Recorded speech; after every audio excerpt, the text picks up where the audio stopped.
And tonight on the Daily Wrap, another company dumps Donald Trump as he rises in the polls. We'll sort it all out for you. Speaking of sorting things out, questions arise as more Hillary Clinton emails are released. And families of the Charleston shooting victims are getting a $29 million taxpayer-funded payout. The question is why? We'll tell you about all of that and more. This is the Daily Wrap, live from New York City.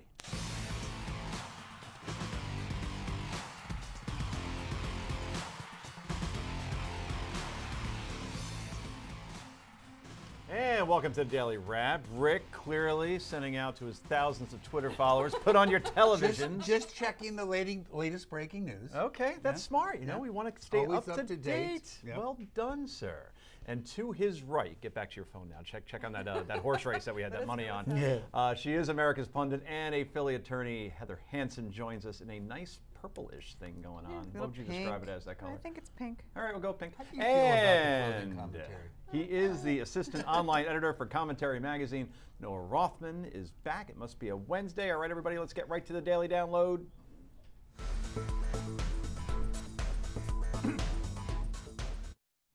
Okay, Donald Trump under fire and on fire. First, the under fire part, as Macy's is the latest company to sever ties with Trump.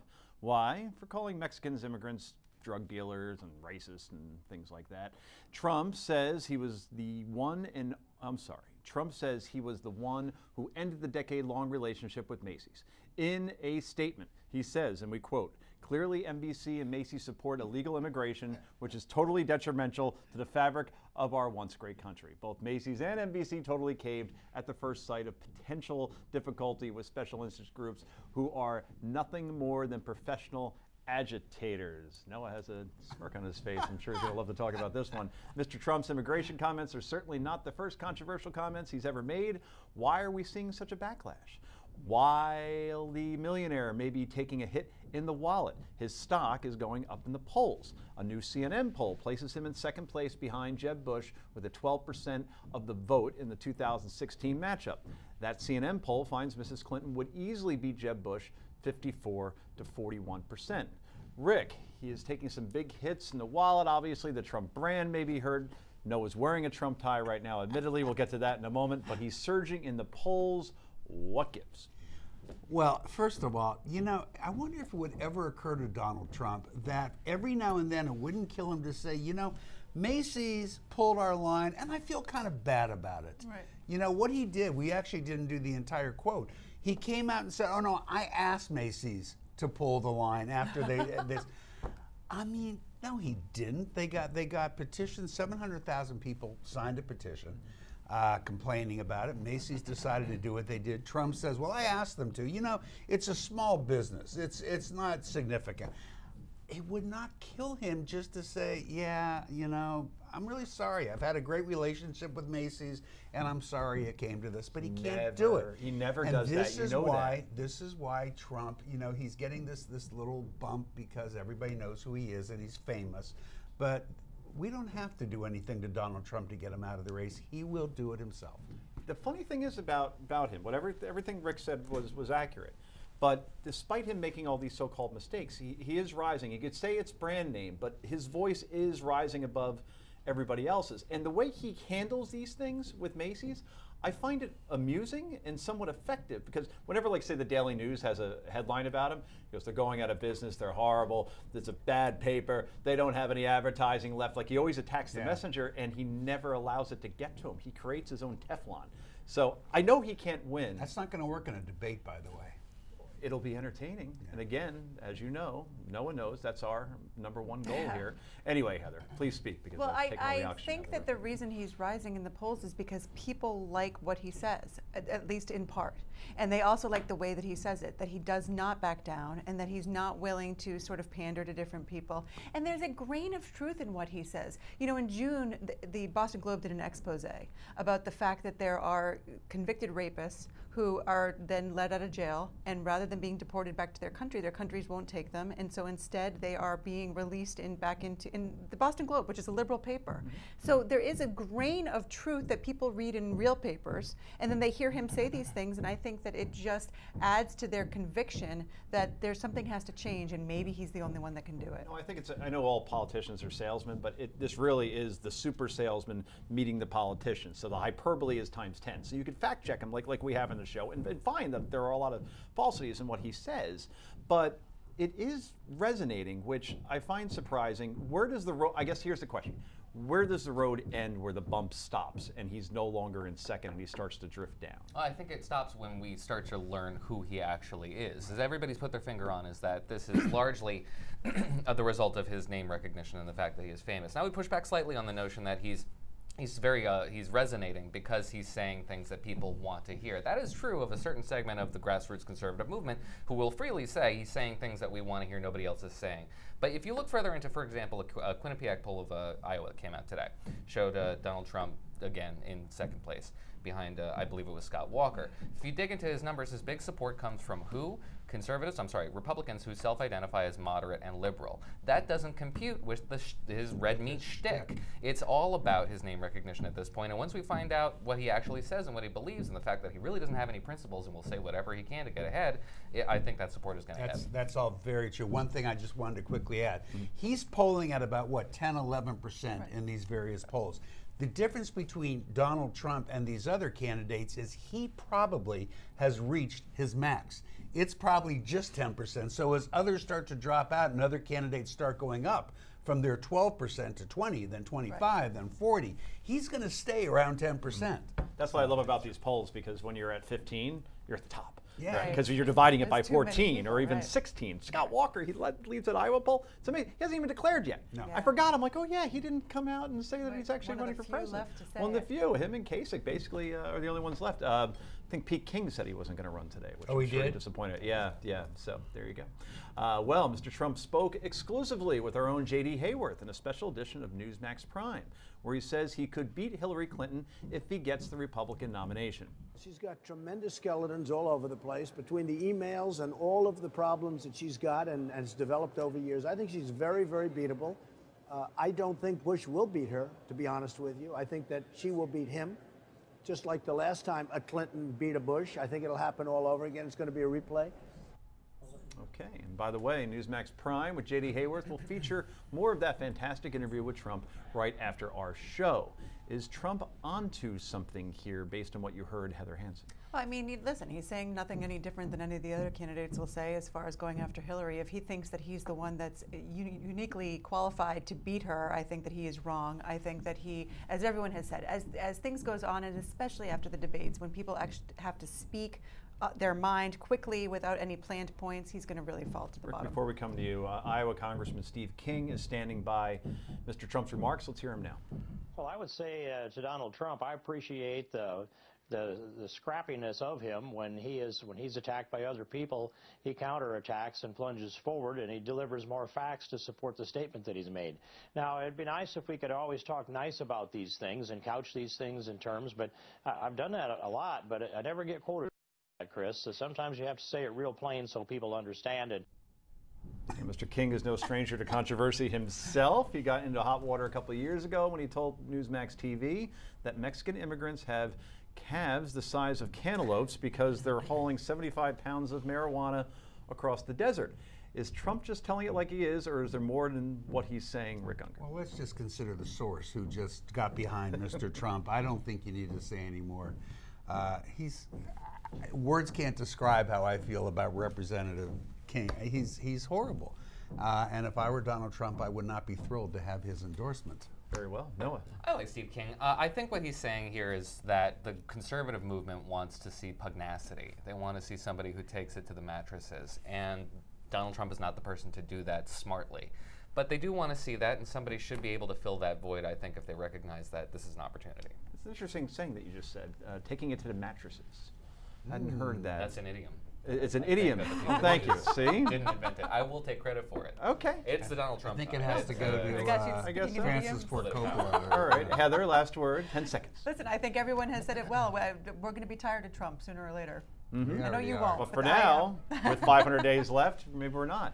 Anyway, we want to hear from all of you about all things Trump.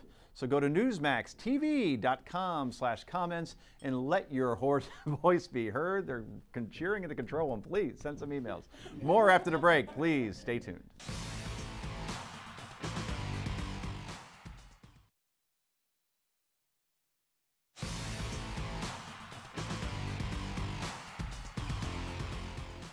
And welcome back to the Daily Wrap. I'm Joe Concha, joined by my co-host, Rick Unger, and filling out the panel, Rothman Hansen from left to right. The latest Hillary Clinton email document dump is revealing senior White House officials were aware of her private email address as early as 2009. Yet senior advisor David Axelrod played dumb when talking about her server last month on MSNBC, where he said he knew nothing about it. What do you think about Bill Daley not knowing about the server? Is that unusual? Is that an issue? Well, I think it is unusual. He was the chief of staff. I confess I didn't, I was there. I was the senior advisor. I didn't know that. So if you did find out when you were is there, if you did find out when you were there, would you say, hey, whoa, wait a minute, guys, should we all talk about this? Would you flag it? I might have asked a few questions about that. Wow, that's like watching The Sixth Sense the second time where you know Bruce Willis is dead. And you're like, oh, I can see all the times when you could totally tell he's lying there. But if I was watching it at the time, then I wouldn't have known. Anyway, back to prompter. Emails show that Axelrod and then White House Chief of Staff Rahm Emanuel both asked Clinton aides for her email address. Rick, these emails are the gift that keep on giving for some opponents of Mrs. Clinton. And you have been fair about this. At first you said it's not really making a difference, but now is the steady drip, drip, drip having an effect on Mrs. Clinton's overall chances? It could. Until we see another candidate emerge, then no. On the Democratic side? On the Democratic side, because I just don't think at this point that there's anybody to challenge her. But I got to tell you, I have some serious questions now. Mainly because I'm seeing, she said from the start that none of these emails were classified. That was a very important statement. Right. Now we're seeing emails being classified. That signals something to me that could be very distressing. If it turns out that she shared information with anybody who she was talking to that was classified, that brings a very different spin to this, and it's very troublesome. Sure. Is it criminal, however? Could be. It could be. Okay. Yeah, Heather? it could be. I mean, we saw General Petraeus charged when ended up, coming to some resolution. But yeah, absolutely. There's a lot of what she's done that it could be criminal. Will anything be pursued? Who knows? But I think that there's a lot of what she's done with regard to with the emails that arguably is criminal. And I think that there's more to come. Noah, clearly you think this is much ado about nothing. On the record That's an idiom. Maybe it's not. Go ahead. Why this gets to another level now is this tranche, and it's only one tranche of several that are going to come out as a result of a court order. This indicates that a whole lot of official Washington knew about this, very closely knew about this. David Axelrod defended himself today on Twitter. He said, I didn't know about the server. Of course I know about the email. I always said I knew about the email. That's a very lawyerly evasion. It's actually immaterial.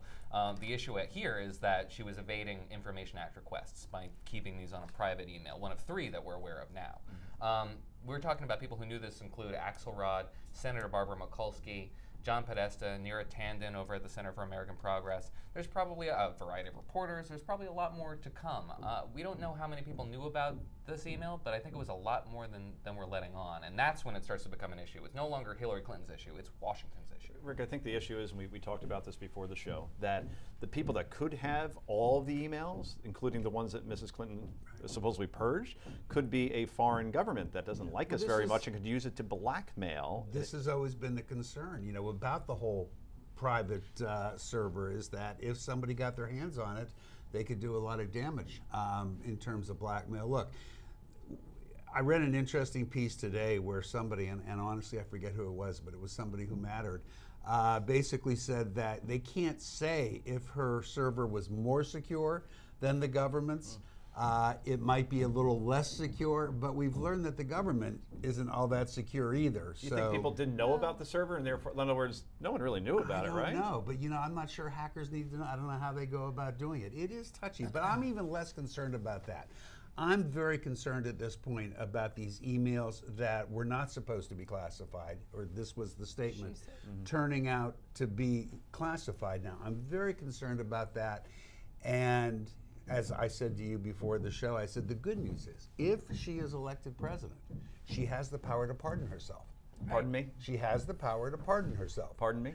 That's going to be your next book. Pardon me, Pardon you me. get it. That's called wordplay. Yes. Anyway, the 3,000 emails released by the State Department overnight also show that Clinton got lots of advice from longtime friend Sid Blumenthal.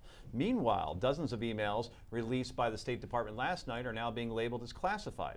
That's contrary to what Mrs. Clinton said originally. But after reviewing the emails, the State Department decided the information was too sensitive and should be classified. Could this be a problem for Hillary Clinton that sensitive documents were sent on private, less secure email servers? Noah Rothman, we discussed this a little bit more, but I do want to get your thoughts on it. Yeah, it should be. I'm not entirely sure whether or not it's her server that's at issue here when it comes to her personal BlackBerry. In March, Politico reported that the BlackBerry was going to be less secure than her home servers, and she takes that with her abroad, which makes it even more susceptible to being hacked. So I think it is going to be a significant issue. Very good. Well, let's get to... Finally, we want to highlight some of the more amusing revelations from Mrs. Clinton's emails. Let's see what we got here. For starters, doesn't know how to operate a fax machine. She thought the phone needed to be off the hook. She also randomly told Obama advisor John Podesta to wear warm socks to bed. Well, that's not really anything we should be talking about. It's about her friend. Actually, you never wear socks to bed. I don't, do you? Well, no, but he might have been sick. Okay, very good. Another email reveals she met several times with someone she referred to as Santa. Maybe that was a code name. Yeah, I wonder who that maybe it was Santa. Yeah, or she is a high government official. I know, she's connected. Yeah. Very good point. And she also used email to have her aide get her iced tea. Finally, there was Paul Begala, who said that he actually, that one was the best one, because he actually sent an email to the State Department saying, what should I say when I'm grading Somebody Mrs. should Clinton? write about that. Somebody should, exactly. You know? And then he gave her an A+ on CNN based on what they told her, and then he actually went back to the State Department and said, hey, I gave her an A+, just an FYI. So Begala had to explain it to Jake Tapper today. That was fun. Anyway, what do you think about Mrs. Clinton's emails? Let us know. Go to newsmaxtv.com/comments. We'll be back in just a moment.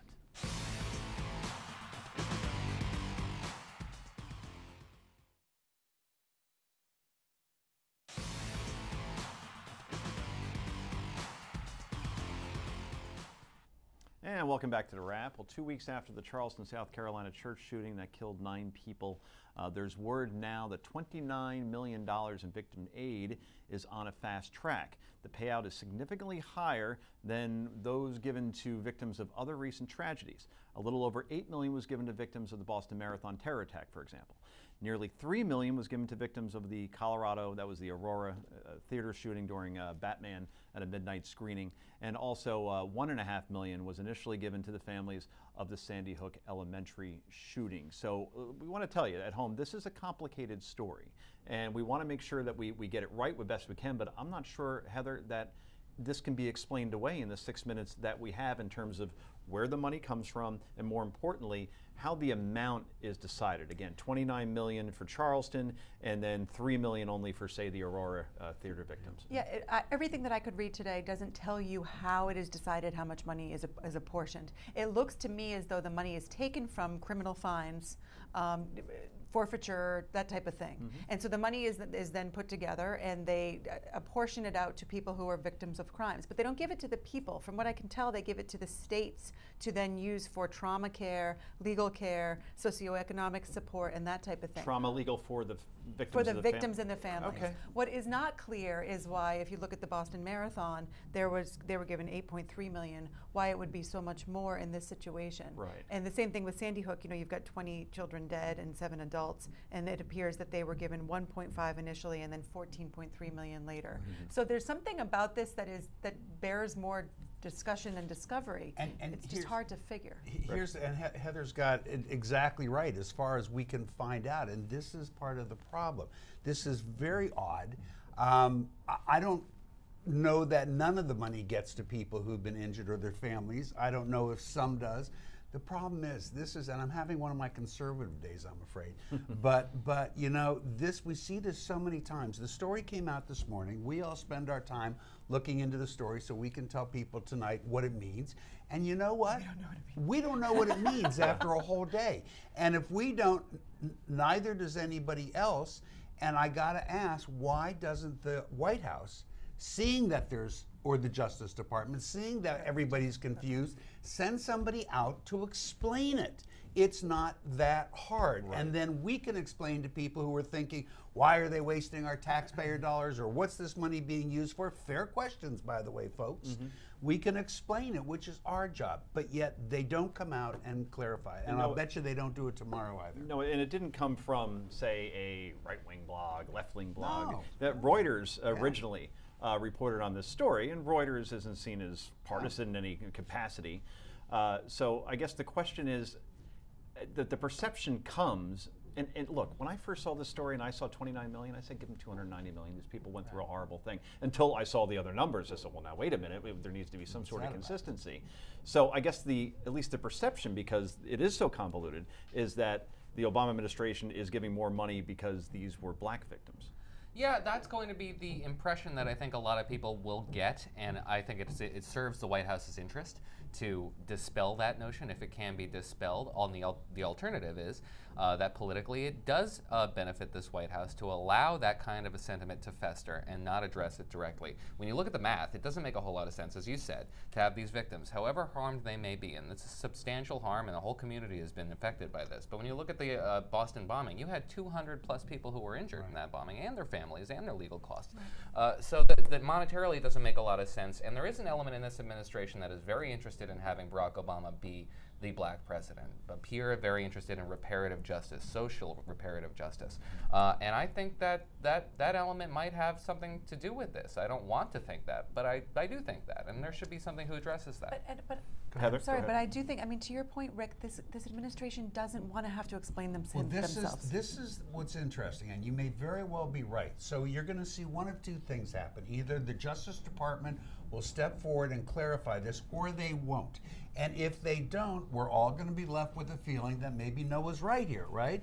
And this, while it does go away, people aren't going to be focused on this story next week, but it's had a collective impact on this White House's ability to communicate their message, because they create this problem where people just have this tendency not to trust things when they are telling the truth. I think they'd rather dismiss it. Maybe so. I think they'd rather just leave it out there. We'll see. And you may well be right. Call it conspiracy. But the problem is it perpetuates the whole problem with racial imbalance and people having these fights and not being able to discuss these things. And you can't discuss it if you don't understand it, and it's impossible to understand. It's a big mistake if they don't tell us why these folks got, and none of us object to these people getting all the help in the world. Do you think that there was an emotional aspect to this?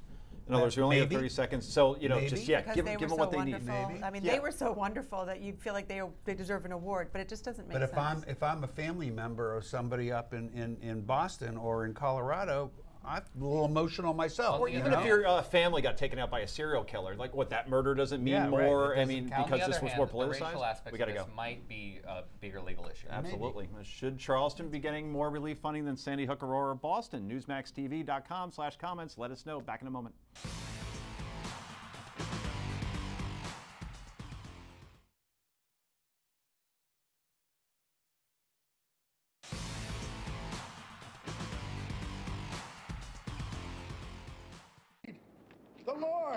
The Lord Jehovah has given unto you these 10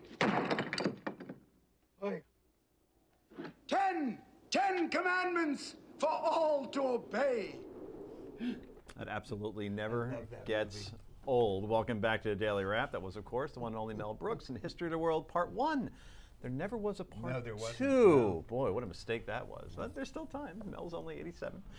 What's not so funny, however, is the debate going on right now in Oklahoma following a Supreme Court ruling in the Sooner State that a 6-foot-tall monument of the commandments be removed from the grounds of the state capitol as it violates the state's constitution. According to Oklahoma's constitution, and we quote, "No public money or property shall ever be appropriated, applied, donated, or used directly or indirectly for the use, benefit, or support of any sect, church, denomination, or system of religion, or for the use, benefit, or support of any priest, preacher, minister, or other religious teacher or dignitary, or sectarian institute as such. Despite the 7-2 ruling to remove the privately funded monument, Attorney General Scott Pruitt argues that the Ten Commandments is historical in nature, not religious. This is not the first time we've had the separation of church and state debate. Heather, does the fact that the monument is privately funded mean anything? Well, it means something in that you could try to make the argument that therefore it doesn't violate the church and state. But the thing is, it's in a public land, right? Clear. So, and it clearly violates the Oklahoma Constitution. And when you reach the Supreme Court, there's really nowhere else to go. Our Supreme Court, the United States Supreme Court, doesn't often look at state Supreme Court's decisions. They don't really take that jurisdiction. I didn't know that. So, right. It goes through district courts and up to the Supreme Court? Well, it goes to... This went through the state system. To get to the big Supreme Court, it's usually a constitutional question or a federal question. They have to have jurisdiction, and they usually won't take jurisdiction over a state issue like this one. Okay. So the only way that this is going to truly be overturned is if you have those justices who've decided this change their mind, which is very unlikely, or if they were to try to pass some sort of amendment to their constitution to say that they can have this, they can have the Ten Commandments. That's what really about the argument that this is an historical document, so to speak, and not religious? If I were that Attorney General, I'd be so embarrassed if that was the best argument he could make. And by the way, I'm not offering any opinion. It frankly doesn't bother me if it's there. But it was a ridiculous argument. Everything, if you believe in the Bible, if you believe that all the stories are true, it's all historic. All religion is historic. So what a silly thing to say. Noah? You know. New York Times columnist Ross Douthat had a really great observation a couple of days ago. The people who stand with social conservatives on issues very frequently, in fact almost always, mislead them on policy, on the nature of what they're going to be able to accomplish. And that came to mind when he was talking about Senator Ted Cruz, who told his constituency that he was going to advocate for everybody to ignore the Supreme Court and just not enforce this gay marriage ruling, which is just simply impractical, if not illegal. There's a variety of examples of individuals on the social conservative ledger being told things that they want to hear from people who want to tell them things that they want to hear. But it's ultimately misleading. It is not the truth. It is a comfortable fiction that they just enjoy hearing. It happens far too often, and that's part of the reason why you have such an embittered element on the right. Very good point. You know, it's more than a good point. I got to say this. I hope people listen to Noah. You know, I may not be a conservative, but that doesn't mean that I have a well, tonight I kind of am. Yeah. There is absolutely a valid line of thinking and reasoning in conservative ideology. What Noah is saying is that's what is worth listening to, because he's so right. These people will tell you what you want to hear, and they're not following the law, and they're not using reason. That's conservative reason. But on this issue, it's not that easy. You know, even but it should be. But Rick, even we talked about this earlier. Even the Supreme Court came to two very different decisions. They've decided this issue. But different circumstances. But right. So it's not so easy to say, you know what, you're not going to win this one because we've got the separation of church and state, and that's it. It depends on what the purpose of the thing is. Right. So there's a lot of things that go into it. So it's not enough to just say, well, listen, give it up. But in this case, there wasn't any such circumstance. It was one standalone religious item, and you have a constitution, for better or for worse, that prohibits it. The Supreme Court of that state did what they're supposed to do. They read the Constitution and ruled accordingly. Right, and I don't disagree with what you're saying, but what I'm saying is for Christians, you can change the Constitution, by the way. Right, well that's the thing. They have to amend the Constitution if that's what they want to do. But there are times to fight, and there are things that are worth fighting for. Yeah, okay. If you're within the law, right. Hey, we said we'd read some comments tonight. This one comes from Melissa Askew. Thank you, Melissa. Regarding Donald Trump, she says, I think the American people want somebody who will speak the truth boldly. We are tired of politicians that are so wishy-washy. We want someone who knows business. Although Donald Trump is not the best speaker, I'm still glad he is saying things that really need to be said. And yes, his personality is sometimes a little overbearing, but let's face it, no one can be more of a narcissist than the one already in the White House. Rick, 10-second response.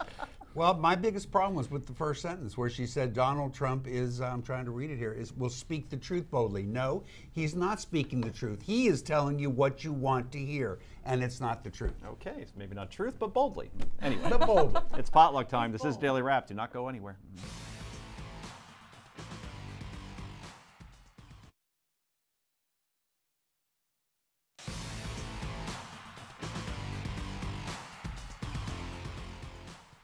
And welcome back to Daily Wrap. Well, before we jump back in, let's jump on board, shall we? Yes. The Love Boat. Or in this case, Newsmax wants to send one lucky couple on a 7-day Silver Sea cruise to the Caribbean this winter. Obviously, a luxury cruise on the Silver Wind is the trip of a lifetime. To win, you need to enter our sweepstakes. Visit newsmax.com/sweepstakes. To enter, that's newsmax.com/sweepstakes. Gavin McLeod, right? Wasn't he the captain? Right? Who played Isaac? Oh gosh, Ted Washington. No. Okay.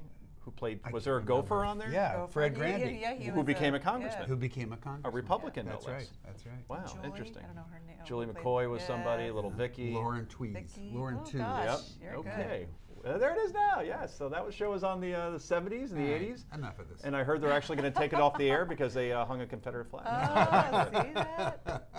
All right. Happen. Yeah, Find the seriously. This was going to be my Confederate flag on the potluck, by the way. I'm going to steal this for 20 seconds. TV Land is taking the Dukes of Hazzard off the air because there's a Confederate flag on the top of the General Lee.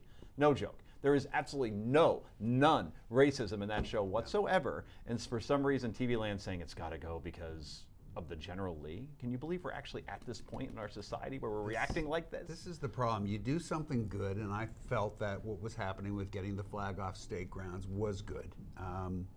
And they get carried away. I mean, I watched the Dukes of Hazzard. I never picked up a racist undertone. And I'm watching it right now on the screen, and you know what? It's not what comes to my mind You're when I literally watch going to be that. fined for showing this clip. Oh, you're right. Yeah. You're At a right. certain point. Protest outside pretty soon. Who was asking for this? clean Was as mud. anybody, Crazy. is anybody seriously asking? Was there a critical mass of people I who don't know. I wanted don't to see think this so. happen? That's a good No. question. I don't know. I doubt it, No, though. it's just a bizarre moral panic. Yeah. It's scary. I mean, it's more than it's scary because it's censorship. And when you start doing this, well, who's going to hit our libraries Well, next? it's self-censorship. It's ridiculous. Because nobody told them they had to take it off. They just decided to That's do it. even worse. But it is even worse. And they're still playing Hogan's Heroes. Right. That's a very good point. You know, But they've that- got- Which that's makes different because Nazis we make appear very approachable. we make fun of the Germans and the Nazis and Hogan's Heroes, and that's different. yeah, I guess, but I don't know. I mean, there's an argument to be made that you see the Nazi flag. There Yeah, you go. but You we can make see the fun of Nazi them. flag. It humanizes Nazis. It makes them appear approachable. It makes them appear That's true. normal, like That's you and true. me. This Yeah. is very dangerous stuff. It has to be taken off. Take the it air. off.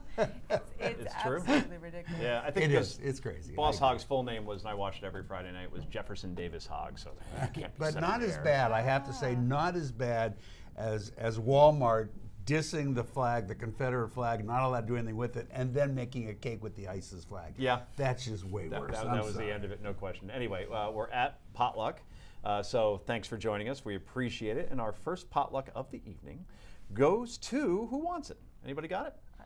Who's got it? Okay, very good. All right, we normally So have what, two. you mean we got to talk more about this? Yes. About the Dukes of Hazzard and their ridiculous, the fact that they've been canceled? Well, here's the thing. I think maybe TV Land, this is what we don't know. TV Land is what had it on the air. Right. And Hogan's Heroes too. Yeah, and Hogan's The Heroes. ratings might have been bad, and they're using Rick, this as an excuse. Mr. Hollywood just finished my thought, and that is that yes, ratings. Maybe the Dukes of Hazzard finally had its run. You know, maybe all the jumps and everything compared to all the CGI stuff that we have now just ain't And up to par. They're getting a little goodwill here. They're trying to build a little goodwill But they're with a not. particular. Well, But they're they're not not. building it with you. But the But majority they of may the- be building it with a certain audience that they'd like to get more viewers. I don't know. The majority of people. Can we get that the I've president seen, of TV Land on the phone? I want to know what was The behind the majority of decision. people seem to be upset about this. I mean, if you look on Twitter, if you look on Facebook and everything, people seem to be upset about it, and they consider it censorship, and they think that it's not as if it's just a TV show. It's not Maybe- state. I can't honestly property. say that I see it. I see your point, but to me, it's not censorship if the network themselves decide to pull something. But why are they doing that? Because they're afraid. Well, I don't know, or maybe the ratings were crap and they're using it as an excuse. But using it as an excuse, why? To what benefit? Right. Because they're afraid of the masses, and let the masses decide. It's the same way that I feel about Donald Trump and the Macy's Well, thing. but here though, I mean, look at it from a TV programmer's point of view. If their fear is that the masses have decided it's a bad idea and the ratings are going to tank, they have obligations to their sponsors. So better to get ahead of it and put something something on where you can put those ads into But and to- not Well, lose that's it. one thing if it would be happening in isolation, but we're not talking about something that's happening in a vacuum. This is going on in retail stores where they're pulling this flag. No, They're pressuring manufacturers to stop making this flag. You have the Department of Parks, which is out there actually pressuring individuals who would sell this kind of flag to stop doing it, which is again on federal grounds, but it's very much tiptoeing up to the line of where But you would agree, we should free stop. enterprise demands that if Walmart wants to stop selling this, that's their right. But this isn't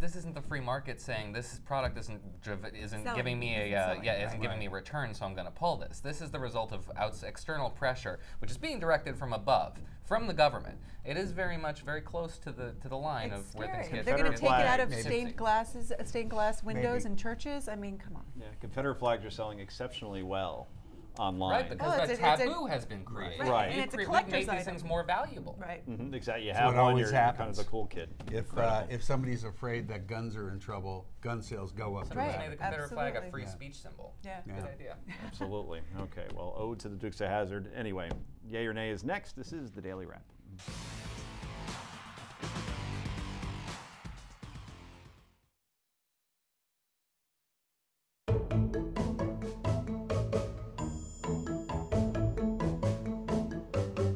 And welcome back to the Daily Wrap. It's time for yay or nay. Usually I say this happy time, but we do have some breaking news for you tonight. Hogan's Heroes has been taken off of Comcast. We just learned this. This happened today, I It was in understand. reaction to our conversation. Probably. Dukes of Hazzard, did. now Hogan's Heroes. The prediction here is Seinfeld episodes that include Cigar Store Indian, Puerto Rican Day Parade, and Chinese restaurant will be erased from memory. They'll go into some bin like in Raiders of the Lost Ark, like that warehouse you'll never see them again. I mean, that just doesn't make sense to me. It doesn't, right? I mean, that was the point of the show. It was didn't making appreciate fun. my logic? No, well, was I social appreciated justice your rant, but I didn't buy the logic. No. Somebody did. Somebody apparently That's right. did. Somebody did, yeah. Okay, so let's try that again. Okay, people, it's happy time. It's time for yay or nay. First up, a new UK-based online poll finds that 35% of American-born and immigrant residents would consider leaving the U.S. for another country. More than half of that group are millennials between the ages of 18 and 34, who say an increase in salary is a major factor in their decision. Heather's saying, what the hell are they talking about? This is a 14% increase since 2013. Here's the question, and then you could answer, Heather. Would you ever leave for another country, yay or nay? I would travel, yes, but to move, where do they think they're going that it's going to be better? This is the Greenland? place to be. No, I Okay. think it's absolutely, and it's millennials who don't appreciate yet what it is that they have. All right, Rick? Actually, first of all, I have left the country to live in another country and enjoy the experience immensely working for there? 7 years. Yeah, I was. How was I was Iran? working back here from there. To be Right, fair, right. But more importantly, I think what they're thinking is absolutely great. I'll tell you why. Americans have forgotten that in our history, when the car companies started up in Detroit, people packed up from Nashville and they moved up north because that's where the jobs were. The world is a different place now. Moving from Nashville to Detroit is nothing. It's not that weird to move to another country if there's a job there that you want. So I think they're absolutely right in the way they're thinking. And I saw the photos of when you lived in North Korea, and Yeah, I said, right. you know, that looks like an interesting place. Noah? I wanted to go on a diet. Oh, So. well, that's a good place to go on That a is a good diet. place to do that. First of all, I don't have a lot of faith in the validity of a UK-based online poll. Makes a good point. But taking the poll at face value, it's the precondition is that there would be other salaries abroad that would be higher than that which you can get in America. And the reason why we're not seeing waves of immigration is because that precondition doesn't exist. There simply is not that factor. So if I agree with Rick, that would be great, but it just simply isn't It's the not case. there at this point, that's Okay. for sure. Yeah. Well, let's get to Rick's buddy, Texas Senator Ted Cruz, shared his vision for is that a growl? Oh boy, we definitely are at the end of the show. Shared his vision for the Supreme Court Tuesday night on the Kelly File. Under the senator's proposed plan, lifetime appointments will be a thing of the past, with retention elections every 8 years. But Ms. Kelly was a bit skeptical over the timing of Mr. Cruz's new plan. You want to rewrite the Constitution in response to a couple of decisions you don't like? Last week's decisions were the latest in a long line and sadly were the nadir of the Supreme Court. And as Justice Scalia powerfully said in dissent, that decision was an assault on our democracy. It was 5 unelected lawyers setting themselves up, and these are Scalia's words, as the rulers of all 320 million Americans. Should justices have to face re-election every 8 years, Noah Rothman? This is exactly what I was talking about in a segment before, is that this is a real craven misleading of Cruz's supporters by, A, dodging the issue by suggesting that a constitutional amendment could even pass the supermajorities in Congress, let alone be ratified by the states, and also to subject justices to elections which they were exempt from in order to keep them above the political fray. It's a horrible idea, which is why it'll never pass, and Ted Cruz knows that. Interesting. Heather, quickly. He said it perfectly. Couldn't add a single thing. I would just add, how do you think Ted Cruz would have responded to Franklin Roosevelt's effort to pack the court? And two, of course he's right, because Ted Cruz knows much better than our founders did. Interesting. All right, Ted Cruz goes 0 for 3. And on that note, we leave you, everybody, tonight. Thank you so much for joining us. And thank you, panel, as well. Thank you. This was an exceptional show. I just felt a different kind of vibe going on. You became fun. Charles Krauthammer. I know. For 60 minutes. With that tonight? Right? Heather stayed very consistent. I'll be back tomorrow. Right? And Noah, a tremendous job. You didn't use too many words I didn't know, and I appreciate that. Anyway, Newsmax Prime with J.D. Hayworth. That's next. J.D. continues exclusive interview with Donald Trump.